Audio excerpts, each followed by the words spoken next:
Hello everyone. In this video we are going to look at the periodic trend of electronegativity.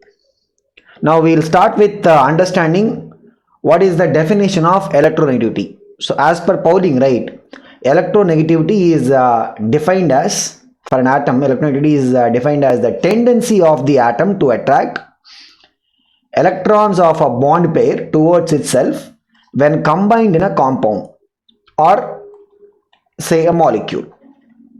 Which means what? So if, say for example, we have a bond between two elements A and B, so we'll have a bond pair of electrons. The tendency of, let's say for example, we want to look at the electronegativity of the element A. It is representing what? The tendency of the element A to pull the bond pair of electrons more close towards itself. So the electronegativity as such, right, is defined with respect to the bond. So when there is a bond between the atoms of two different elements, what is the tendency of a particular element to pull the bond pair of electrons more close towards itself? So this is as such unitless and dimensionless quantity. Now when we talk about the electron affinity or ionization energy, these are generally what they will be represented in terms of the energy units, but electronegativity is a unitless and dimensionless quantity. So if, say for example, we have a bond between A and B, and A is pulling the bond electrons more strongly towards itself, which means we will say A is more electronegative than B. So this is always a relative term. Similarly, let's say for example, we have a bond between C and B, and if the bond pair of electrons are pulled more strongly by B, then what we will say? B is more electronegative than C, like that. Alternatively, if the electronegativity is less, we will say that particular element is what? Electropositive. So that is how we will talk about the concept of electropositive nature. Okay.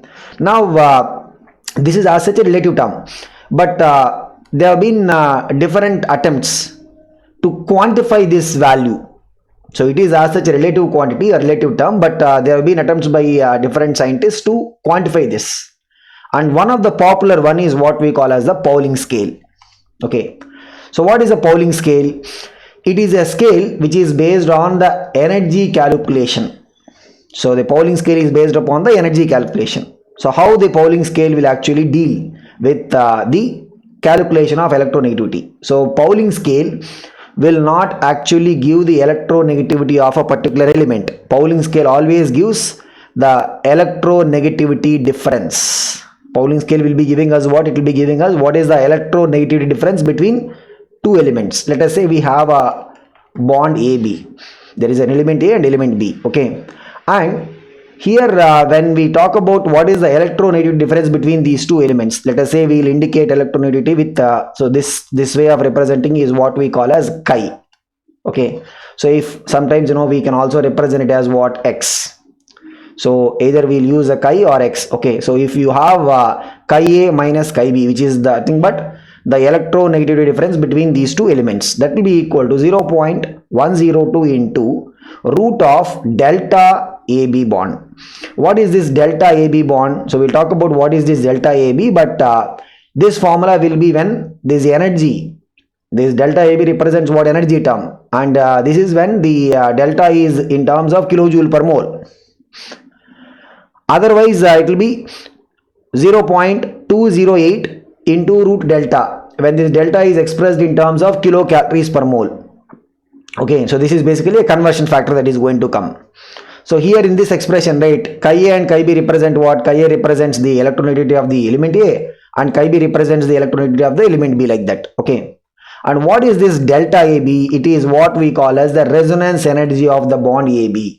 Now we'll talk about what is the resonance energy in detail when we go to chemical bonding chapter. Okay. Even in organic chemistry, right, the basic principles of organic chemistry, we will talk about the idea of resonance. All these aromatic compounds, they will be having the resonance phenomena. Okay.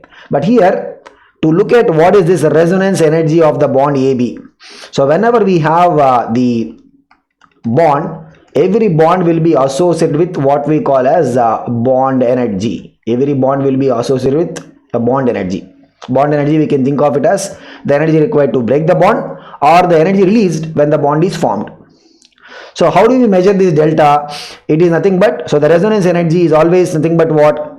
The difference between the theoretical, which is nothing but the estimated or the theoretical bond energy, and the observed bond energy.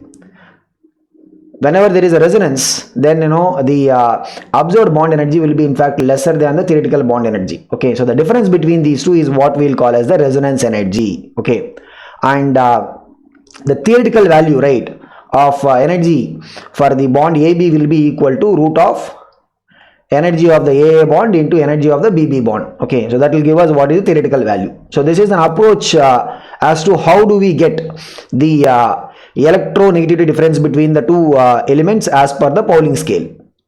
Now based upon the Pauling scale, if you look at electronegativity values of the elements, right, various elements, so we can see over here, lithium, what is it? 1, sodium 0.9. so usually when we go down a group, you can see from this table, the electronegativity value will be what? If you go down a group, electronegativity value will be decreasing. Okay, we'll talk about the trend in a little while, but just to observe from the value itself. And when you move across a period, so what we see is second period and third period values, right? Moving across a period, what do we observe? From 1 it is becoming 1.5, then 2, 2.5, 3, 3.5. So the electronegativity value is increasing. When we move across a period, it is actually what? Increasing. So this is what we can see. I mean, any group you take, like even the 17th group. So the halogens group is called as what? 17th group, right? In this also we can see fluorine is what? 4, and chlorine is what? 3.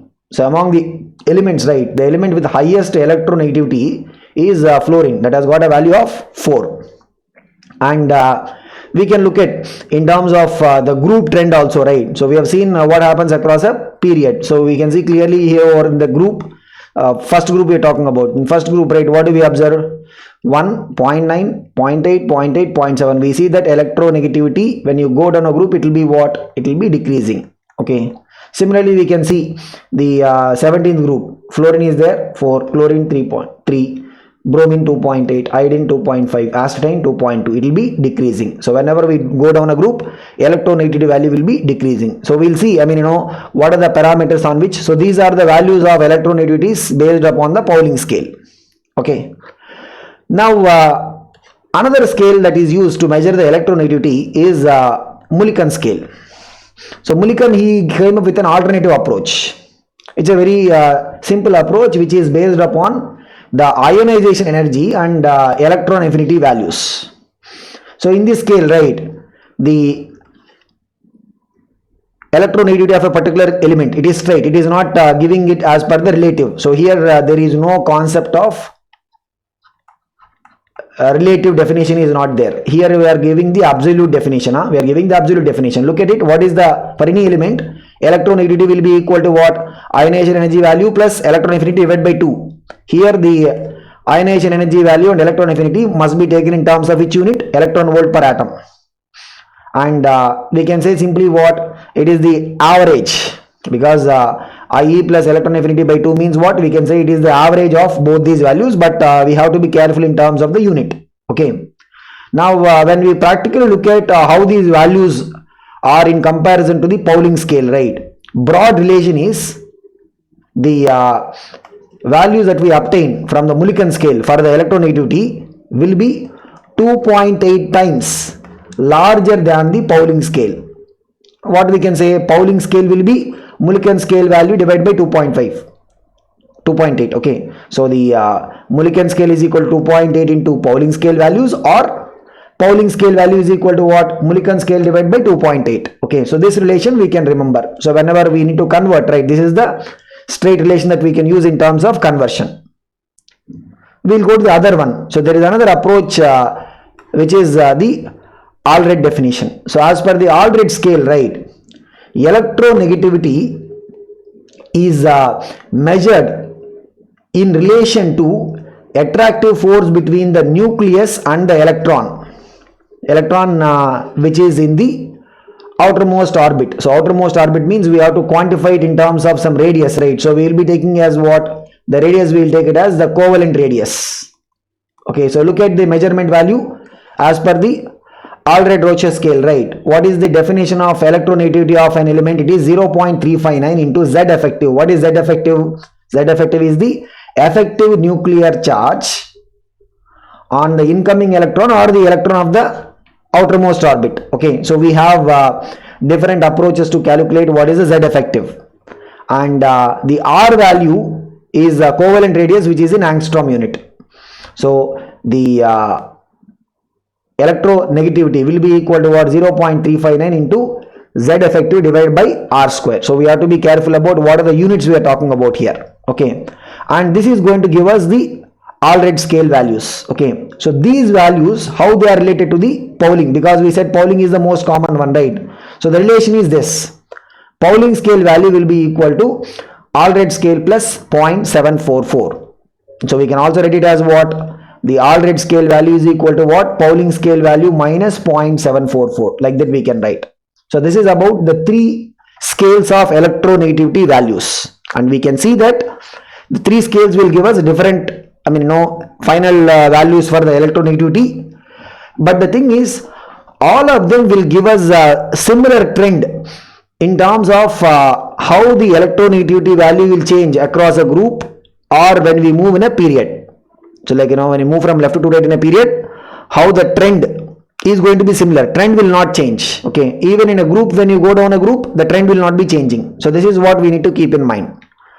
Now talking about what are the factors that will affect the magnitude of the electronegativity.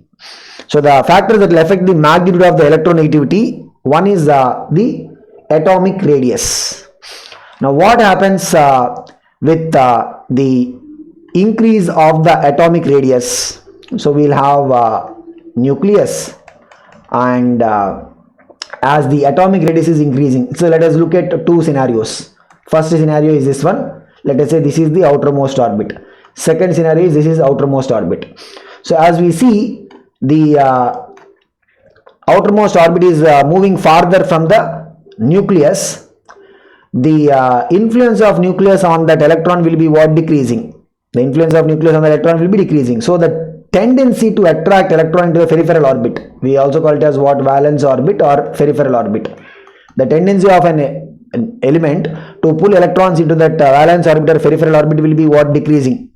So the relation what we see is electronegativity will be inversely related to the atomic radius. Means atomic radius is increasing means what? The tendency for the element to pull bond pair of electrons into the peripheral orbit will be decreasing. So this we will be able to use when we talk about the trend of electronegativity in a group. So as you go down a group, what happens? The radius will be increasing means what? The electronegativity values will be decreasing. So this we have seen even in the Pauling scale values, right? We have observed it, right? So in a group when we go, the electronegativity values will keep on decreasing.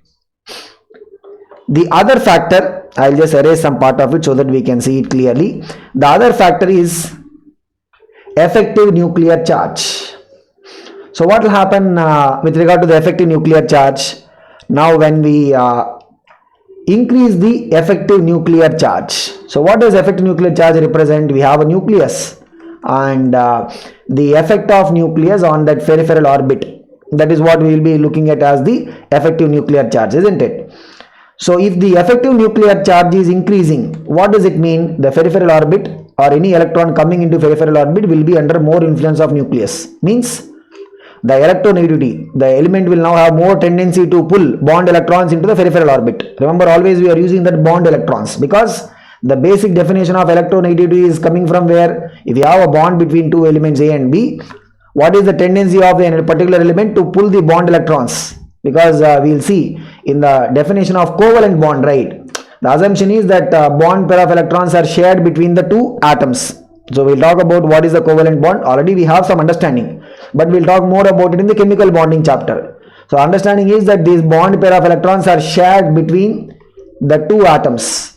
So this bond pair is basically shared between the two atoms. That is what we have as an understanding. But one of the element will have more. If you have a bond between identical atoms like chlorine and chlorine, they are forming a bond, then the bond pair will be equally shared. But if say for example hydrogen and chlorine are forming a bond, right, what we practically observe is the bond electron will be shifting little bit close to the chlorine. So then what we will say, chlorine is more electronegative than hydrogen, like that. Okay, so when the effective nuclear charge is increasing means what, the element will have more tendency to pull bond electrons into its peripheral orbit, which means we will see a proportional relation. So higher the effective nuclear charge, more will be the electronegativity. So where we are going to use this is when we move in a period the effective nuclear charge, we are not going to add any more shells. Okay, effective nuclear charge will be what, increasing. If the effective nuclear charge increasing means what, the electronegativity value also increases. So where you will find the elements with high electronegativity on the right side. And in a group, what is the trend? Go down the group means it is decreasing. So the element that you will find at the top right corner, I mean leave the inert gases. What is the element that you will find at the top right corner other than inert gases? It is fluorine. So fluorine will have the highest electronegativity. Even we see, on Pauling scale, right, what is the value of electronegativity of fluorine? It is 4. Next to fluorine is oxygen. Okay. The other factor is oxidation state of the atom. Now what is this oxidation state? We will be able to learn little bit detail about the oxidation state in redox reaction chapter. Okay. For now what we can think about it is the positive charge. So if you talk about, say for example, high positive charge means what, the oxidation state of that particular atom is what, high. Okay, if we look at what is the relation between the oxidation state of the atom and the electronegativity value will be increasing as the oxidation state represents what, the positive charge value. As the oxidation state is increasing, right, means what, the electronegativity value also increases. So we'll see what is the reason for. Let us say for example we have oxygen, O plus, O2 plus, O minus, O2 minus. These are all different species. Now when the oxidation state or the positive charge is increasing, what does it mean? In O2 plus, we will have the nucleus will have what, 8 protons.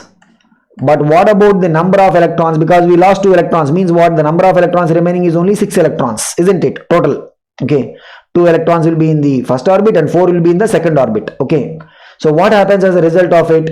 The peripheral orbit or the outermost orbit will have a high effective nuclear charge, like the way we talked about it, right? Positive ions will have what, high effective nuclear charge on the peripheral orbit electrons or the valence orbit electrons, which means in that case, right, the tendency of the element to attract a bond pair of electrons more close towards itself will be what, will be increasing. So we can also look at it in another way, since it is becoming more and more positive, right? If you want to just compare between them, when you talk about O2 plus means what, oxygen is in the 2 plus state, so it will be trying to pull, because it is positive, it will try to pull the electron cloud more strongly towards itself. So if you want to compare between the species, right, what is it that we can say? O2 plus will have a higher electronegativity than O plus, than oxygen, than O minus, than O2 minus. As the oxidation state, we are looking at oxidation state simply in terms of what, the total positive charge that we are looking at. Okay, so oxidation state can be even negative also. The oxidation state value can be negative. Okay, we'll learn more about the oxidation state as I said in the redox reaction chapter. But here what is the understanding? If the positive charge, so we can look at it like this, if the positive charge on that particular atom, we don't call it as atom, we'll call it as an ion, but if the positive charge is increasing means what, the electronegativity value also will be increasing, because more positive, it means what, the effective nuclear charge on that outermost orbit will be high. As a result, the tendency to attract bond pair of electrons towards that particular element, right, will be more. So that is about the dependency on the oxidation state of the atom. Now why we are specially talking about this is, we will see that same element can have different oxidation states. Same element can have different oxidation states in different compounds, right? Same element can have different oxidation states. Okay, and you'll see that there will be some examples where when a element is appearing in multiple number, different atoms of the same element, right, might also have different oxidation states. Okay, so we'll be able to look at all these variations when we go to the redoxin chapter. But here, what is the basic idea? Positive charge is high means what? You can look at it as simply like, it is electron deficit. So it will try to pull the electrons more close towards itself. Okay, so high oxidation number, higher positive charge means what? The electronegativity will be more. Low oxidation number means we go to negative side. The electronegativity will be what? Less, because it is already anion. Look at it, already anion. So will it try to pull the electrons close to it? No. The other important factor is the hybridization state of an atom in a molecule. Now this also we will be able to thoroughly understand when we cover the valence bond theory in chemical bonding. Okay, now this particular aspect, right, has got some interesting applications in organic chemistry also. When we go to organic chemistry, right, we will be able to discuss about it, applications of this. So what is this hybridization concept? So here, if I try to explain the hybridization also, it will be like, because the valence bond theory is like almost 1/4 of the entire chemical bonding chapter. Valence bond theory and hybridization, right, that is like almost 1/4 of the chapter. So we cannot explain all of this here. But what we can look at it is the orbitals. Say for example, we talk about carbon. Carbon will have what? Carbon will be having in that outermost shell, it will be having what? S orbital, and there will be 3 p orbitals, px, py and pz. Now these orbitals will be undergoing what we call as hybridization. What they will undergo? Hybridization. So in simple words, it is like mixing of the orbitals. Okay, it is like what? Mixing of the orbitals. Now how the orbitals will be mixed? Generally for the carbon, right, we will be able to see these 3 types of hybridization. What are the 3 types of hybridization? sp3 hybridization, sp2 hybridization, sp hybridization. sp hybridization means what? 1 s orbital and 1 p orbital, they both will undergo hybridization. So the percentage s characteristics means what? What percentage of that hybridization is contributed by the s orbital. Here 1s and 1p are undergoing hybridization, means each of them will be what? 50-50. So s will be 50, p will be 50. When it comes to sp2 hybridization, so look at this, why are we even naming it as sp2? There will be 1 s orbital and 2 p orbitals. So what is the percentage? Number of s orbitals by total number of orbitals is what? 3 into 100. That is how we will calculate the percentage, right? Which is what? 100 by 3 means 33.33, like that will come. So what is the percentage S characteristics here? 33.33. And when it comes to sp3 hybridization, this will be what? 1 s orbital and 3 p orbitals. That is why the word sp3. Okay. So here what will be the percentage S characteristics? Means number of s orbitals is 1. Total number of orbitals is what? 1s and 3p, totally 4. 1 by 4 into 100, that is what? 25%. Now the thing is, the S orbital electrons, they have more penetrating effect, means they will penetrate, like we have a nucleus, means that S orbital electrons will penetrate more close to nucleus. As a result, it means what? The nucleus influence, when the S percentage is high, where the S percentage is high? In sp. Wherever the S characteristics percentage is high, means in that particular case, the electrons will be penetrating more towards the nucleus. Means what? Those orbitals, the tendency for the atom, which is carbon in this case, the tendency for the atom to pull the bond electrons towards itself will be what? High. So as a result, what we will be able to see is the electronegativity comparison. We can see same carbon atom. When carbon is having sp3 hybridization, so we will be able to talk in detail about what is this hybridization when we go to valence bond theory. Again, what you have to do, after completing the valence bond theory in chemical bonding, you will have to come back here and then check the video once. Then only you will be able to correlate. Okay, see, the point is, in inorganic chemistry, right, we will have to correlate like what you are studying in the periodic classification of elements. As I said, this is like a short summary of the entire inorganic chemistry. So whatever the points that we're discussing, right, in any of these trend or properties, we have to correlate it with respect to the corresponding section. So once you cover the VB theory or valence bond theory, we'll have to just come back here and then check again this particular idea. So carbon, when it is having sp3 hybridization, what will be the corresponding electronegativity? These are the experimentally measured values. What is the electronegativity? It is what? 2.48. What about sp2? It is 2.75. What is sp? It is 3.25. We see that the hybridization, when the percentage S characteristics are more, the electronegativity also will be what? More. Which means if you have to write an order, right, what will be it? Sp, the electronegativity value when the carbon is sp hybridized, electronegativity will be more than sp2, more than sp3. So this is what we have to keep in consideration. Okay, so what is the basic conclusion? When the S characteristic is increasing, electronegativity of that particular carbon atom also will be increasing. So as I said, this has got some really interesting applications in organic chemistry.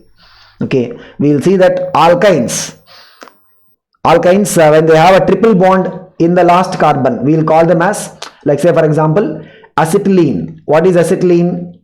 C2H2, right?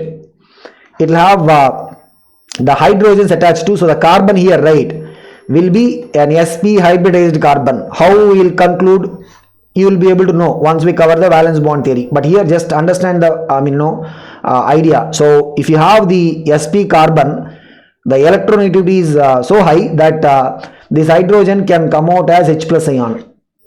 So which means acetylene can show acidic behavior. So when a substance is able to release H plus ions, right, we'll call it as what? Acidic behavior, right? Acetylene, not only acetylene, but alkenes which have triple bond in the last carbon, we'll call them as terminal alkynes, not alkenes, alkynes. Okay, so alkynes having triple bond, right? Alkynes having the triple bond in the last carbon, we'll call them as what? Terminal alkynes. Not only acetylene, but all terminal alkynes, they can show what? Acidic behavior, because the carbon there will be what? sp hybridized, and that is going to be having very high electronegativity. So again, we will not be able to understand this completely here, because we should first know why we are saying that the carbon in acetylene is sp hybridized and not an sp2 or sp3. For that we should again go and look at the valence bond theory. Okay, so this is about the effect of hybridization of an atom in a molecule on the electronegativity value. Now talking about the trends, if you are moving in a period from left to right, electronegativity value will be increasing. So what is the reason? We talked about it. What is the reason? When you move from left to right, no shells are added, no more shells are added, but the Z effective value is increasing. Means what? The outermost or peripheral orbit, the tendency to pull electrons will be more. And in a period, if you look at what are these elements that will have the minimum value, which is our first group or 1A group, alkali metals. They will have, any period you take, alkali metal is going to have the least electronegativity. And the 7A group or 17th group in the modern numbering system, which is halogen, they will have the maximum electronegativity. So when you move from left to right, electronegativity, what is happening to electronegativity? It is increasing.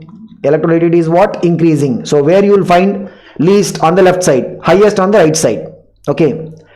In a group, when you move from top to bottom, electronegativity decreases. Because what is it? We have seen, the values also. When you move from lithium to sodium to potassium to rubidium, cesium, we are adding one shell extra. As a result, what is going to happen? The outermost peripheral orbit distance from nucleus is what? Increasing. So the tendency to pull bond electrons into the valence orbit will be what? Decreasing. So as a result, if you go down a group, electronegativity value is going to decrease. Okay. Now talking about what is the element that has the highest electronegativity, we have to find it where? In the top right corner, which is fluorine. What is the element that will have the least electronegativity, which will be what? Cesium. Where do you find it? In the bottom left. Okay, so this is about the element having the maximum and the element with the minimum. Okay, now in the transition elements will have slight irregularities, but the important point is generally when you go down a group, what happens? Electronegativity will decrease. But in transition we have this 3D series which we call as the first series, scandium to zinc. Then we have what? 4D series which we call as the second series. What is it? Yttrium to cadmium. Then we have 5D series which is lanthanum to mercury. When you move from the second to third transition series, means what? We are moving from the second, this is the second transition series, to third transition series. What we see is that electronegativity will be not decreasing, it will be increasing. So the elements, right, like say for example we have zirconium here and then hafnium here. Hafnium will have a more electronegativity value than the zirconium. The exception, like that way we can choose any of the other elements. The exception is yttrium and lanthanum. The reason, we already talked about this behavior in some of the other properties also. What is the reason? The reason is lanthanoid contraction. So after lanthanum, why this phenomena is only after lanthanum? Because after lanthanum we are entering electrons into what? The 4f subshell. 14 electrons we are entering. And due to the poor shielding effect, look at what happens. That 14 electrons we entered, they are having poor shielding effect. So the outermost orbit will come under more influence. The poor shielding effect means what? Outermost orbit will come under more influence. So as a result, the tendency of any bond electron to be pulled into that outermost orbit will be increasing. So this is because of what? An increase in the Z effective value. Z effective value increases because of what? Because of the poor shielding effect of the 4f electrons. This is what we also term as what? The lanthanoid contraction. What do you call it as? The lanthanoid contraction. Okay. Now the other thing is electronegativity of the inert gas elements. We will generally consider it to be what? 0. Now we have seen that sometimes, right, we are saying inert gas elements is 18th group, sometimes we are saying it is 0 group. Why? Because as per the Mendeleev table, right, what is the number that is given to them? It is 0 group. Okay, that is the reason why if you see 0 group, right, don't think it is something else. 0 group also represents what? It is the noble gas or inert gases. Now electronegativity of these noble gases, we will take them to be what? 0, because they already have a stable configuration, right? And we will say that they will not be having, theoretically, we will not be having a tendency to pull electrons close to it, because the idea of the electronegativity itself is defined when there is a bond. Elements like helium, neon, they don't even form a bond, right? So the definition of electronegativity itself cannot be coming over there. So that is why we consider the values to be what? 0, because they already have a stable arrangement, they don't form. Of course, we will see after some time that the so-called inert gases, right, some of them will be forming not just bonds but even stable compounds, like xenon forms stable compounds. Okay, we'll talk about them when we go to the chemical bonding chapter, as well as in +2 when we talk about the P block. There we'll see how do we prepare xenon compounds and what will be the reactions of the xenon compounds. All of that we'll be able to cover. Okay, so this is about the trend in terms of the electronegativity values. Now we'll look at a question. Which of the following species has highest electronegativity? So here we can see what are the options given to us. Option A is carbon sp hybridized. Option B is what? Nitrogen sp2 hybridized. Option C is what? Nitrogen sp hybridized. Option D is what? Carbon sp3 hybridized. So here clearly, right, what we can see is carbon sp hybridization will be having a higher value than carbon sp3. Similarly, nitrogen sp will be more than nitrogen sp2. So now the contention is between these two, which will be higher, carbon sp or nitrogen sp. Now both are having same hybridization, but normally when you move across a period, these elements belong to the same period, right, which is the second period. Of course, when you move from left to right, what is the trend? Electronegativity will be increasing, right? Means nitrogen normally will be having a high electronegativity than carbon, which means nitrogen when it is sp hybridized will have a higher electronegativity than carbon when it is sp hybridized, because both are having the same hybridization, right? So what is the answer for this? Which is having highest electronegativity? Nitrogen when it is sp hybridized, because the percentage sp hybridized means what? In this sp hybridization means what? The percentage s characteristics, the percentage s character, right? What is it? It is 50%. That is why it will be higher. Look at another question. The electronegativities of boron, aluminum, gallium, what are these values? 2, 1.5, 1.6. Again we see abnormally, right? So generally boron, aluminum, gallium, what we expect as you go down the group, the electronegativity must decrease. That is the general trend we talked about. But this 13th group or the 3A group has always been giving us anomalies, isn't it? So we have seen the anomalies in various cases, radius, ionization energy. So everywhere we have been seeing the anomalies in the 13th group. Okay, so here we see boron is 2, aluminum 1.5, but what about the gallium? It is 1.6. Why is it happening? So what is the reason for the irregular trend? What is the reason? Generally we know as you go down, okay, the not the period, as you go down the group, generally as you go down a group, what happens? The electronegativity value will be decreasing, that we know. But after aluminum, right? Because look at this, after aluminum we will get gallium, but before gallium we are filling 10 electrons starting from scandium to zinc. 10 electrons, where these electrons are filled into the 3D subshell.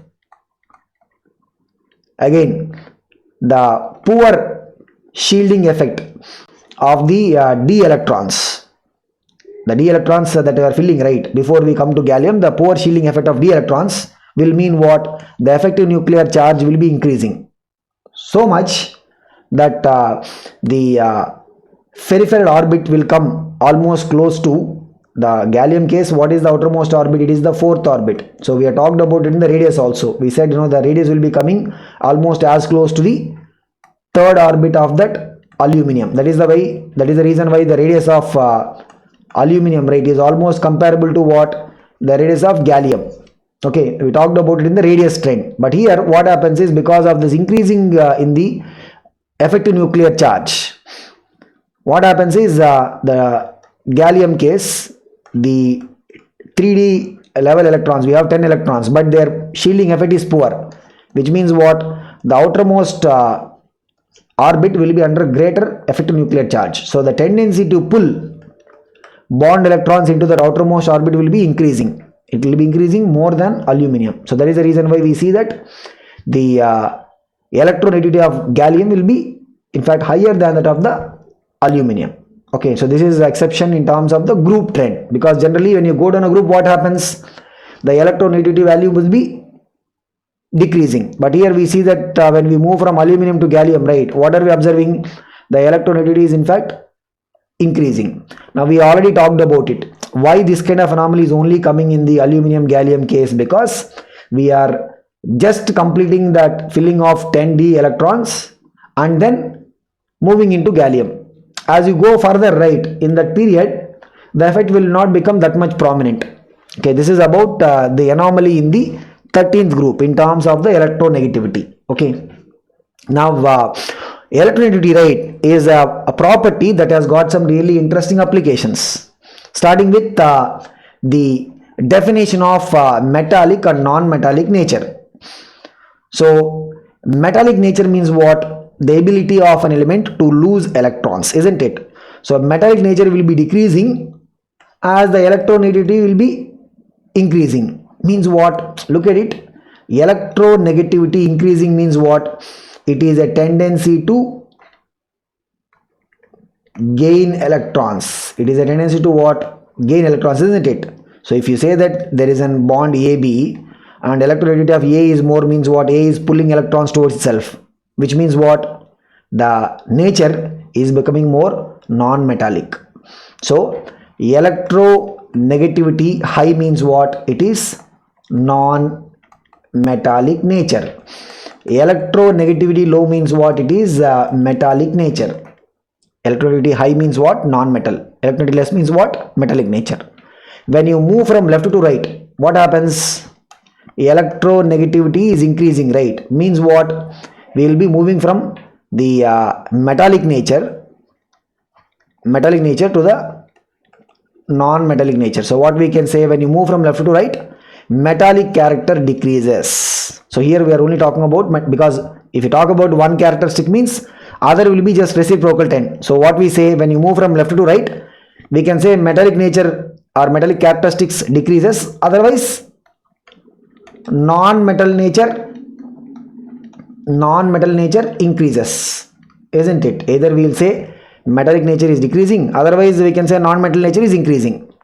On moving down a group, what happens? Electronegativity of the elements is decreasing. So when you go down a group, right, electronegativity is what? Decreasing. Electronegativity decreasing means what? The metallic nature will be increasing. So this is about the metallic and the non-metallic nature. So in any period, right, left side we are going to find the metals, right side we are going to find the non-metals. As you go down any group, metallic nature is going to be increasing. So since the electronegativity is decreasing, the metallic nature is going to be what? Increasing as you go down a group. And we can see some peculiar groups, examples of some peculiar groups, right? Like say for example, if you talk about the carbon family. So carbon is a non-metal at the top. Then we have silicon, germanium. These are what? Metalloids. Okay, below that what we have? Tin and lead. These two will have what? Metallic nature. So we'll see that now the trend is what? As you go down a group, metallic nature is actually increasing. This we can see even in the nitrogen family also. Okay, so this is about the trend in terms of the metallic and then non-metallic nature.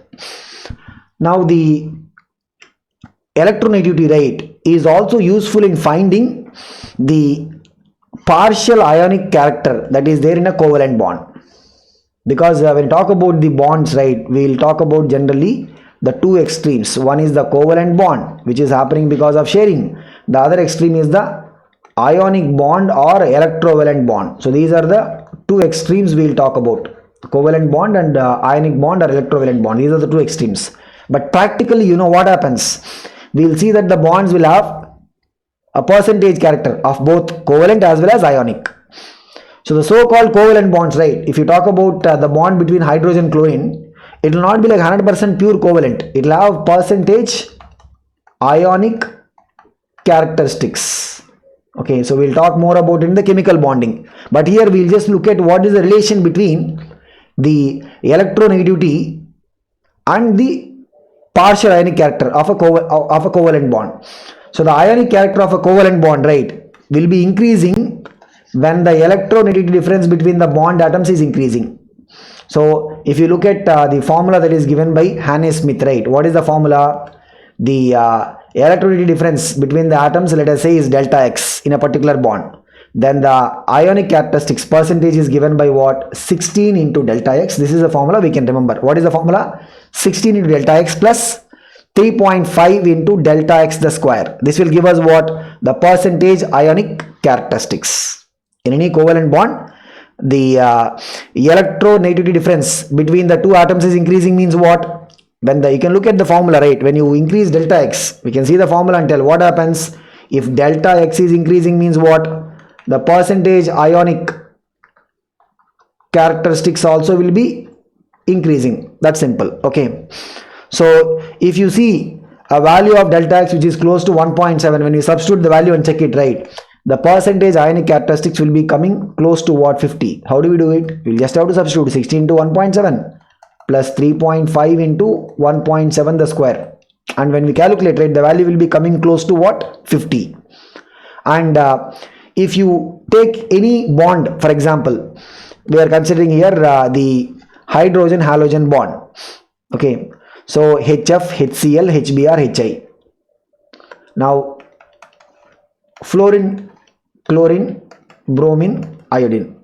Here what is the element with the highest electronegativity? Fluorine. So as you go down the group, what happens? Electronegativity will be decreasing, isn't it? Electronegativity value will be decreasing, which means in that HX bond, what we see is that HF, the delta X value will be what? Highest. And HI, the electronegativity difference will be what? Least.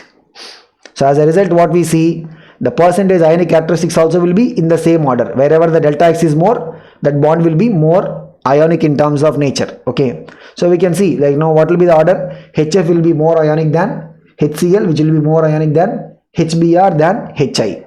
What is the reason? The reason is electronegativity difference between the two atoms. HF will have the highest difference in terms of the electronegativity, and when we go to HI, that will be having the least difference in terms of the electronegativity. Okay, so here we can look at this formula. What is the formula? The percentage ionic characteristics as per the formula given by the Haney-Smith. What is it? 16 into delta X plus 3.5 into delta X the square. Now the other application is in identifying the nature of the oxides.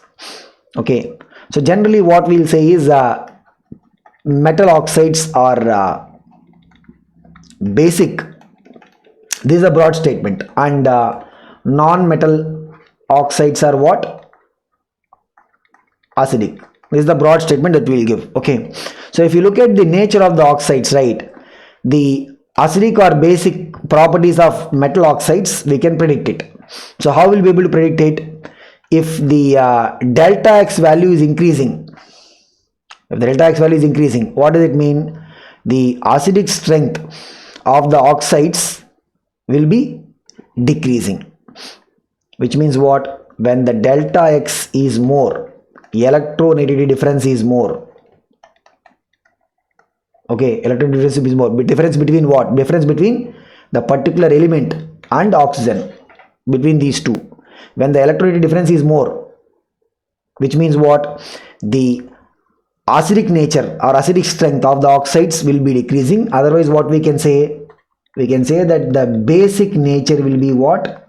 More.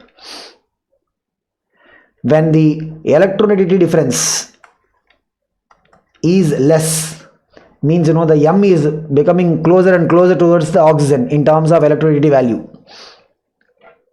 The acidic nature is going to increase. Like we can see, if you talk about the second period, we can see here second period lithium oxide, which is basic. Lithium will have, as you move from left to right, what happens? Electronegativity value will be increasing. So left means what? We will have the least electronegativity, lithium. So the difference between lithium and oxygen will be what? Lithium and oxygen will be, oxygen is in fact the second highest electronegative element, 3.5. Okay, so lithium oxygen will be the highest difference. Means what? When the electronegativity difference is high, it means what? Basic nature. So lithium oxide is what? Basic. And as you move towards the right side, at the extreme right, what we see? Acidic oxides. B2O3 is acidic, CO2 is acidic, N2O5 is acidic. How do we know that they are acidic?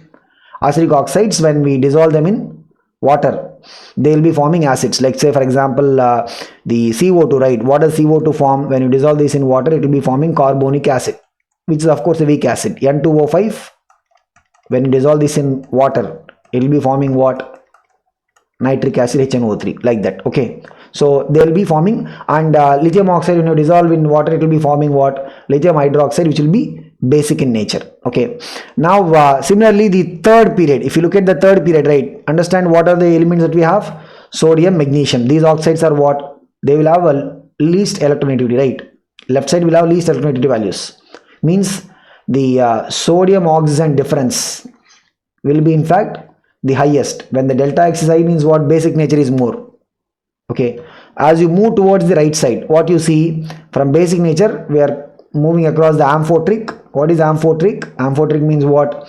Those oxides can react with both acids as well as bases. And when we come to silicon, phosphorus, sulfur, chlorine, we are moving into what? The acidic nature. So we can see, when you dissolve sodium oxide into water, we are going to get what? Sodium hydroxide, which is a base or alkali. When we dissolve Cl2O7 in water, what we are going to get? We will get HClO4. We will call it as what? Perchloric acid. So how do we say that Cl2O7 is having acidic nature? Because when you dissolve this in water, we are going to get perchloric acid. How do we say that Na2O is basic in nature? Because when you dissolve Na2O in water, we are going to get what? Sodium hydroxide, which is an alkali or a base. So this is the way in which we can predict the acidic or basic nature of oxides. So what is the broad rule we can think about? Left hand side, we have metals. Metal oxides are what? basic. Non-metal oxides, which will be on the right side, they will be what? Acidic. When you move across a period, we will move from basic to acidic via amphoteric. Okay. Now most of the metal oxides, right, are basic. This is what we are commenting, except things like zinc oxide, aluminum oxide, because these, they will be what? They will be having amphoteric nature. Amphoteric nature means what? They can react with both acids as well as bases. So zinc oxide can react with acids like H2SO4, and it can also react with bases like sodium hydroxide. Okay, so what are amphoteric substances? They are the ones that will react with both acids as well as bases. Other than amphoteric oxides, we have something called as neutral substances, like carbon monoxide is neutral, N2O, nitrous oxide, is neutral. So what are these neutral substances? They do not react with either acid as well as a base. Okay, so these neutral substances, right, they will be what? Neutral in terms of nature. They will not be reacting. Okay, so they will not be reacting with either an acid or a base. Amphoteric means what? They will react with both acids as well as bases. That is the difference between the amphoteric substance and then neutral substance. Examples are what? Carbon monoxide is neutral. See, carbon dioxide, right, is what? Acidic. Carbon dioxide is what? Acidic. But carbon monoxide is what? Neutral. Similarly, N2O is neutral. Whereas if you go to N2O5, we already seen this. N2O5 is what? Acidic. Because when you dissolve this in water, means what you're getting? You'll get nitric acid, HNO3. Okay. Now, alkali metal and alkaline earth metal oxides, right, they are most basic ones in comparison to even the D block metals. D block elements are also what? Metals, right?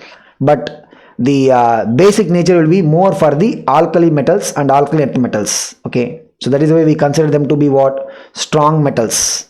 In terms of the reactivity, the metals which are in the first group and second group, they will have what? Highest reactivity. Nature of hydroxides. So the question is whether the hydroxides are going to be behaving like an acid or they will behave like a base. Now hydroxide means what? We are generalizing it here. We need to understand that we are actually doing what? Generalization. Hydroxide will have a typical formula like this, MOH, where the ionization can happen in two ways. Okay, so here we are saying M is any element for that matter. When you have MOH bond and we put this in water, then we can have an ionization where we will get MO minus, and so the MOH. Look at the first equation. What is happening? The OH bond is getting broken. It gives what? It gives MO minus, and the H plus will be taken by water. So we will get H3O plus. So in the equation 1, what is happening? It is behaving like an acid. So it is giving H plus means what? It is behaving like an acid. Okay. When it will be possible? It will be possible when the ionic character of the OH bond is more than the ionic character of the MO bond. In this we can see there is an MO bond and there is an OH bond. When this will break at the OH, when the electronegativity difference between O and H is more than M and O. Okay, which means what? The electronegativity of O minus electronegativity of H, when it is more than electronegativity of oxygen, O means what? Oxygen only. Okay, electronegativity of oxygen minus electronegativity of the metal. So when the OH bond, this difference, electronegativity difference is more than MO electronegativity difference, then what you are going to get?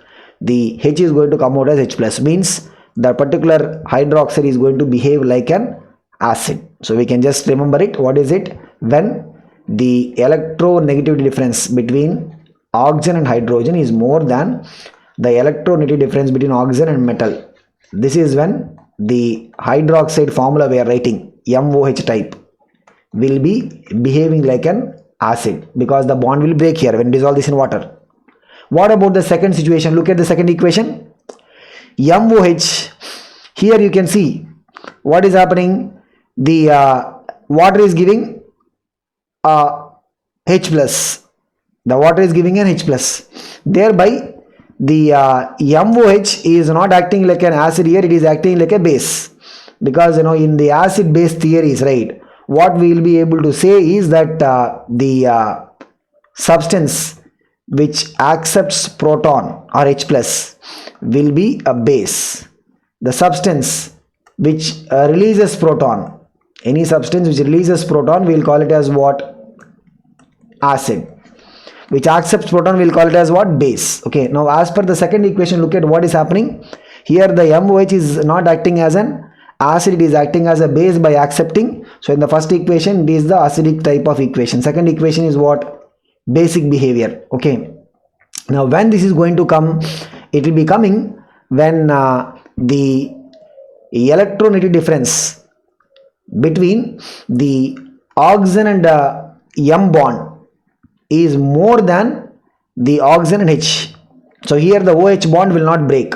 So this will be coming when the ionic character of the OH bond will be less than the MO bond.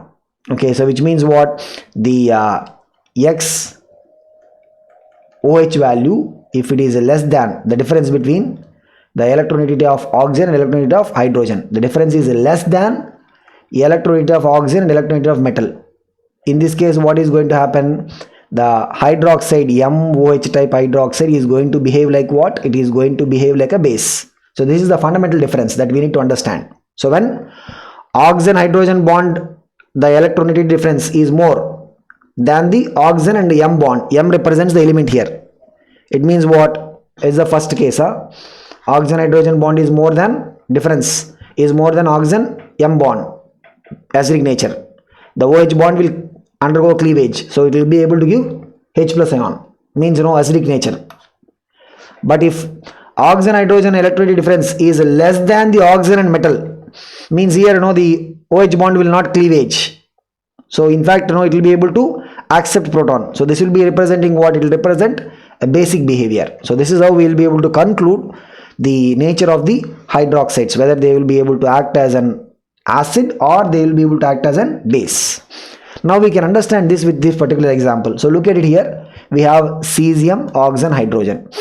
So the electronegativity difference between oxygen and cesium, oxygen is 3.5, cesium is 0.7. What is the difference between them? 2.8. Oxygen is 3.5 and hydrogen is 2.1. What is the difference between these two? 1.4. You see, what is the observation? The oxygen hydrogen difference is less than oxygen and element, which means what? Here there will be no OH, cleavage will not be there, H plus cannot come, which means what? It will be basic in nature. Look at on the other side, the ClOH. Okay, so if you have this one, right, the electronegativity difference between oxygen and chlorine, oxygen is what? 3.5, chlorine is 3.16. okay, now the difference between them will be 0.34.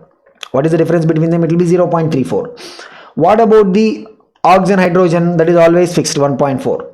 okay, so here what we see, the difference between oxygen and hydrogen is more than the difference between oxygen and chlorine. So what will be the outcome of this? Here the OH bond will be undergoing cleavage, means it can give us H plus, means what? This is going to show us acidic behavior. So this is how we are going to compare whether a particular hydroxide is going to be having acidic nature or basic nature. Okay, so these hydroxides which have acidic nature, right, we will see when we go to the respective groups, we will be calling them. So this will typically happen for the elements of the 15th group, means nitrogen, phosphorus, elements of 16th group, sulfur, etc. Elements of 17th group, like fluorine, chlorine. Okay, so these elements will be able to form hydroxides, will be acidic in nature. So we will call these acids, because they are acids, right, we will call them as oxyacids. And the example we have seen before, right, HClO4, perchloric acid, it is an example of what? Oxyacid. HClO4 is what? Oxyacid, because it will be having chlorine, oxygen, hydrogen bond. Okay, similarly we also have the others, sulfuric acid, all of them are what? Oxyacids. Nitric acid, all of them are what? Oxyacids. Okay, phosphoric acid, H3PO4, all of them are what? Oxyacids. Okay, so here in oxyacid case, what is going to happen? The oxygen hydrogen electronegativity difference will be more than oxygen and the respective element. That is the reason why the OH bond can be undergoing the cleavage, leaving H plus, means what? That is resulting in the acidic behavior. Okay. Now, generally talking about the nature, right? So if you have oxides which are basic or acidic or amphoteric, then the corresponding hydroxides also will have a similar nature. Means what? This is to generalize. Okay, say for example we have basic oxides, sodium, magnesium, manganese, copper. What about the hydroxide? Sodium hydroxide, magnesium hydroxide, manganese hydroxide, copper hydroxide, they will be what? Basic. We have acidic oxides, silicon, boron, nitrogen. What about those corresponding hydroxide? SiOH4, BOH4, you know what do you call it as? We'll call it as boric acid. Okay, then we'll have HNO3, what is it? Nitric acid. So their hydroxides are going to be what? Acidic. On the other hand, we have aluminum, zinc and beryllium. These are what? Amphoteric. So the corresponding hydroxides also will be what? Amphoteric in nature. The corresponding hydroxides also what? Amphoteric in nature. So this is about generalizing. Okay, generalizing, you know, if you have an oxide which is basic, the corresponding hydroxide also basic. Oxide acidic, corresponding hydroxide also acidic. Oxide amphoteric, corresponding hydroxide also will be what? Amphoteric. Okay, so this is about the applications of the electronegativity. Now among all the properties that we have discussed, right, electronegativity we can see has got maximum number of applications, because lot of things that we discuss when we go to P block elements chapter, or when we go to the S block element chapter, when we talk about the behavior or the nature of compounds, etc., right, we are going to keep on revisiting the electronegativity phenomena. Okay, now we look at this question. If the electronegativity of elements P, Q, R, S, what are the electronegativity values? 0.8 means what? P is 0.8, Q is what? 1.2, R is what? 1.8 and S is what? 2.5. Choose the hydroxide that is most basic in nature. We need to choose which of the hydroxides is most basic in nature. Now here what we can straight away do is, we will first try to find out which oxide has got basic nature, because whichever oxide is having most basic nature, right, that hydroxide is going to be most basic. So look at it. No, when we have PO, what is the difference in terms of electronegativity? Oxygen is 3.5 minus 0.8. We can see what is it? The difference is 2.7. QO 3.5 oxygen minus 1.2. What is the difference? It is 2.3. RO, oxygen is 3.5 minus 1.8, which is 1.7. SO, oxygen is 3.5. S is what? 2.5. Difference is what? 1. Now remember, when oxygen and the element electronegativity difference is high, it means what? That particular oxide is going to be what? More basic. When the difference is high, means it will be what? More basic in nature. So where do you see the highest difference? Where do you see the highest difference? It is between P and O. That is going to be most basic. If that is going to be most basic, the corresponding hydroxide is going to be most basic one, which means what? The most basic hydroxide is going to be what? POH. Okay, so this is how we will be able to answer questions like this. And this is about the electronegativity trend and the applications of the electronegativity. Okay, so more than the trend of electronegativity, right, what we can see is the kind of applications we have based upon the electronegativity. And we'll continue in the next session.